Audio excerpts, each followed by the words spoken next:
జనరల్గా ఏంటంటే every week ఒక డిపార్ట్మెంట్ని తీసుకొని జనరల్గా రివ్యూ చేస్తూ ఉన్నాము.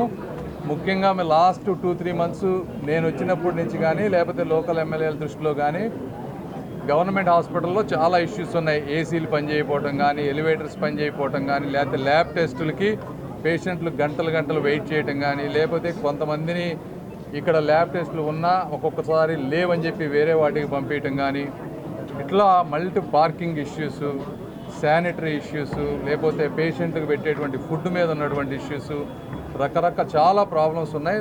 అదేవిధంగా కొత్త బిల్డింగులు కడతా ఉన్నారు, అవి ఎప్పుడు కంప్లీట్ అవుతాయి, ఆ కట్టిన తర్వాత వాటి లోపలికి కావాల్సిన ఇన్ఫ్రాస్ట్రక్చరు, పేషెంట్ సపోర్ట్ స్టాఫ్ లేకపోవటం, ప్రతి ఒక్కళ్ళకి కూడా చాలా ఇబ్బందులు ఉన్నాయి.